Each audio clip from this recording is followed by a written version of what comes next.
Donc on fait le débrief de France-Belgique, c'est la deuxième partie. Allez voir la première partie hein, si vous ne l'avez pas encore vue. Là, on va revenir sur le déroulé, on va attaquer donc le déroulé de ce match au travers des buts qui ont été marqués. Hein, ça sera amplement suffisant, c'est des moments marquants du match. Il y en a eu d'autres, bien évidemment. La France a fait un match plein, ça c'est super. La France a déroulé. Nous, on va dérouler le fil du match et on finira par attribuer donc des notes aux joueuses qui sont ressorties dans ce match. Encore une fois, merci à vous, chers abonnés. Vous êtes vraiment dans mon cœur. La chaîne continue à grandir, continuez à être participatif, c'est vraiment très important. Allez, on y va. Après, sur le déroulé, moi je le résume aux 5 buts marqués hein, donc par l'équipe de France, qui a été sérieuse. Il y a eu du pressing au milieu de terrain. Aurélien Jean-François, j'ai trouvé bien parce qu'elle a joué ce rôle de distributrice en cherchant donc les côtés pour amorcer voilà, des phases offensives depuis les côtés. Donc ça a été très bien. Les deux milieux relayeuses ont percuté comme elles ont l'habitude de le faire, avec beaucoup de panache. Euh, voilà, donc le premier but arrivé à la 17e minute, justement par une passe initiale de Gago pour Bacha sur le côté, et Bacha qui fait un centre au cordeau, repris par Gago victorieusement. Ensuite, le second but est arrivé en fin de mi-temps par Malard, donc avec une passe décisive de Mbok. Alors visiblement, Mbok n'avait pas fait de passe décisive en équipe de France depuis 2019, donc depuis une éternité. C'est vrai que c'est bizarre comme stat, mais c'est bien que voilà, Gridge ait fait cette passe décisive pour Melvin Malard. Le troisième but, donc, c'est Karchaoui qui s'éclate dans cette position, donc en milieu de terrain, de milieu relayeuse. C'est là où elle est la meilleure. J'ai jamais compris pourquoi Fabrice Abriel s'est entêté à l'exiler côté droit en- en- avec le Paris Saint-Germain. Donc, Karchaoui qui retrouve ses marques avec l'équipe de France en tant que milieu relayeuse, qui marque un très beau but avec cette belle passe décisive presque en aveugle de Melvin Malard. Euh, Ensuite, à la 78e minute, un but de Malard, donc son deuxième de la soirée, avec une passe décisive de Clara Matteo. Clara Matteo, que j'attends avec beaucoup d'excitation dans cette équipe de France. Une joueuse, je l'ai dit, très technique, qui peut faire le lien entre le milieu de terrain et l'attaque, qui a une très belle vista, qui a une technique soyeuse et qui peut faire énormément de bien pour mettre de l'huile dans les rouages en termes d'animation offensive. Donc j'attends beaucoup de cette joueuse. Donc passe décisive de Clara Matteo pour Melvin Mallard, qui va marquer un triplé dans ce match à la 85e minute en reprenant une tête victorieuse sur un centre de euh, Kadidiani. Voilà, donc une très belle soirée pour Melvin Mallard qui marque un triplé. Je l'avais dit, hein, c'est une joueuse qui a beaucoup tenté, qui a fait beaucoup pour l'équipe de France lors de son dernier match. Elle n'a pas été récompensée en termes de buts. C'est vrai qu'elle n'a pas été beaucoup trouvée non plus. Donc c'est très bien qu'elle marque les esprits avec ce triplé et qu'elle se place voilà, pour être éventuellement titulaire sur un des 3 postes de l'attaque. Voilà ce qu'on pouvait dire sur le déroulé de ce match. Donc l'équipe de France qui déroule, si je puis dire, contre la Belgique et qui enchaîne une énième victoire qui permet d'entretenir quand même une très belle dynamique. Alors, une fois n'est pas coutume, au lieu de donner des notes aux joueuses, je vais plutôt parler de plus et de moins concernant cette équipe de France. On va commencer par les plus. Bien sûr, je vais citer Melvin Mallard. Si j'avais dû la noter, j'aurais mis franchement la note de 9 sur 10. Alors, vous allez certainement me dire, mais pourquoi tu ne lui mets pas 10 sur 10? Elle a marqué un triplé, elle a fait une passe décisive, elle a été vraiment la joueuse du match haut la main. Et ça, c'est vrai. et j'aurais peut-être même pu lui mettre 10 si elle avait marqué son but hors jeu et si, elle avait marqué ce but qui est finalement venu se fracasser contre le poteau. Ça lui aurait fait 5 buts, ça aurait été difficile de ne pas lui mettre la note parfaite. Après, moi, je suis plutôt du genre à penser que la perfection n'existe pas. On peut essayer de l'atteindre, bien évidemment, et elle aurait vraiment été pas loin de l'atteindre dans ce match. Mais pour autant, mettre un 10, c'est une autre paire de manches. En tout cas, elle a fait un superbe match, elle a marqué des points, j'en avais parlé dans les enjeux, elle n'a pas raté cette occasion, d'autant plus qu'il y a certaines joueuses qui sont un peu dans le dur, visiblement. Donc enfin, le timing est parfait pour Melvin Mallard pour se replacer dans la course des éventuels titulaires sur le front de l'attaque.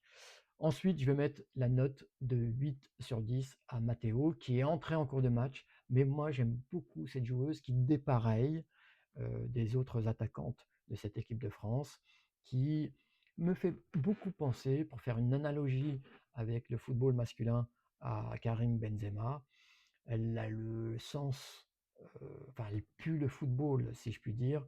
Euh, Elle a cette vista, cette technique soyeuse qui lui permet de faire des passes là où les autres joueuses ne voient rien. Elle voit l'ouverture et elle est très collective. Et c'est pour moi le liant, la petite sauce qui fait que l'animation offensive est fluidifiée. Et ça, c'est super parce que ça apporte plus d'effets spectaculaires au jeu de l'équipe de France. Donc je suis très très excité à la voir évoluer au très très haut niveau durant cet Euro. Donc voyons voir, hein, voyons ce que ça va donner, hein, ça arrive très vite. Karchaoui, Karchaoui, oui, là aussi je peux lui mettre la note de 8 sur 10. Elle est vraiment plaisante à voir jouer.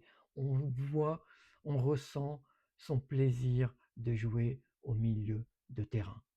Quand je pense à Fabrice Abriel, qui s'est entêté à l'exiler côté droit au Paris Saint-Germain, franchement, j'avais. Alors, c'est pas qu'elle errait comme une âme en peine sur la pelouse. Moi, je l'avais vu jouer contre Dijon. Je m'étais déplacé pour voir le match. Mais c'est vrai que je la sentais pas contente, pas épanouie. Là, en équipe de France, elle revit, elle, elle, elle est là, franchement, je ne sais pas comment dire, sa joie de vivre est communicative, même au travers d'un écran. Je le ressens vraiment pleinement. Et franchement, je suis content. Alors, je sais que c'est une idée d'Hervé Renard. Peut-être même que Laurent Bonadei, qui faisait partie du staff d'Hervé Renard, lui a soufflé cette idée durant les JO, parce que c'est vrai qu'elle a été placée en milieu de terrain durant les JO, notamment contre le Brésil, où elle avait été la meilleure joueuse du match. Donc vraiment, très plaisante à voir jouer. Et puis elle a marqué un but formidable. Et Mbok aussi, qui est épanouie dans ce rôle de capitaine, ce rôle qu'elle n'a pas volé. Elle a recueilli tous les suffrages de ses partenaires qui voient en elle un vrai modèle. C'est le rock dont a besoin l'équipe de France, le rock auquel peut se raccrocher toutes les joueuses inexpérimentées qui gravitent autour d'elle, comme les Alice Sombat par exemple. Et c'est vraiment une force vive de cette équipe de France, Gridge Mbok. Enfin, je vais parler des moins. Il y a quand même des moins dans cette équipe de France, des choses qui peuvent subsister et dont on doit parler, notamment Katoto. Katoto qui est muette depuis 5 matchs maintenant. Donc une très longue série qui commence à s'étirer. Il faut absolument qu'elle retrouve de la confiance, qu'elle marque au moins un but. J'espère qu'elle sera titulaire contre le Brésil et qu'elle marquera ce but. Ou même si elle doit rentrer, il faut qu'elle marque un but. qu'elle pèse plus parce qu'on sait de ce dont elle est capable, cette joueuse. Elle a montré à de nombreuses reprises ce dont elle était capable. Ça a été la meilleure joueuse pour moi des JO, des derniers JO. Elle a surnagé quand les autres ont coulé, quand toute l'équipe a coulé, elle a surnagé et elle a pu tirer son épingle du jeu durant ces JO. C'est une joueuse qui peut faire très très mal si elle est en pleine confiance. Donc c'est très important. Je pense que Laurent Bonadei espère qu'elle retrouve quand même de la confiance. Donc, je ne vois pas comment elle pourrait ne pas jouer ce match contre le Brésil. On verra bien. Mais il faut qu'on retrouve la grande Katoto. Alors le fait qu'elle a signé avec Lyon, est-ce que ça va lui permettre de se remettre les idées en place? Je l'espère aussi. En tout cas, on attend tous une grande Marie-Antoinette Katoto durant 7 euros. Quand même, il faut parler du manque d'expérience dans cette équipe de France. Alors, les gens vont me dire, bah oui, mais Laurent Bonadei, il a évincé des joueuses comme Wendy Renard, Amandine Henry, Eugénie Le Sommer, et même dans une moindre mesure Kenza Dali. Maintenant, donc, en fait, on se retrouve avec une équipe extrêmement rajeunie.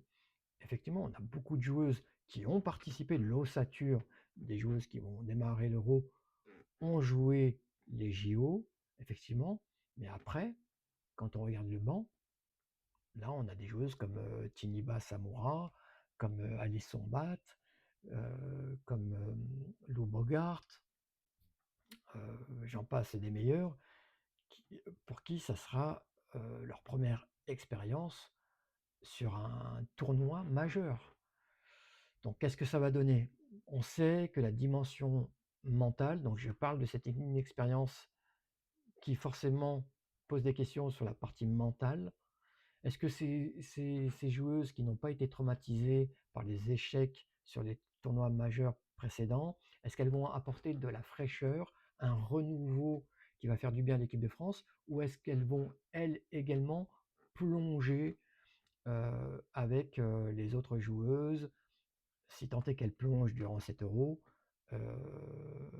Ça, c'est une question qu'on peut se poser. Moi, j'attends beaucoup de Clara Matteo, je l'ai dit, mais j'attends aussi de toutes ces joueuses que j'ai citées, des jeunes pousses là qui arrivent en équipe de France et qui doivent apporter une énergie incroyable. Ndongala aussi, voilà, des joueuses qui doivent même pas réfléchir et qui, si elles ont la chance de jouer, si Laurent Bonadei leur accorde quelques minutes, qu'elles puissent montrer, voilà, leur enthousiasme, une énergie folle qui soit contagieuse à l'ensemble de l'équipe de France et qui permette à cette équipe de France d'être revigorée et de dépasser ces problèmes mentaux qui plombent les Bleus depuis, j'allais dire la nuit des temps, mais presque quoi.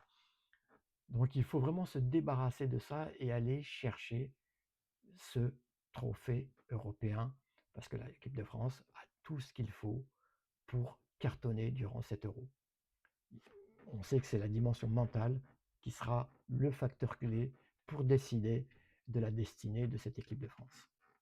Donc à elles toutes d'aller chercher ce trophée avec conviction. Pas besoin de faire comme avant les JO, de crier sur tous les toits qu'elles veulent gagner l'euro. Pas besoin de se mettre plus de pression que ça. On n'a pas besoin de s'en rajouter de la pression. Qu'elles avancent masquées, qu'elles avancent tranquillement, pas à pas, mais qu'elles avancent jusqu'au bout et qu'elles nous ramènent ce trophée. Voilà les amis, j'espère que vous aimez bien ce type de contenu. Si c'est le cas, mettez-moi des commentaires, mettez-moi des pouces, mettez des pouces, faites péter les pouces parce que c'est vraiment très important pour le référencement de la chaîne. Les amis, je vous l'ai dit, la chaîne évolue, il faut que vous soyez encore plus participatifs. L'idée, encore une fois, c'est de faire la promotion du foot féminin.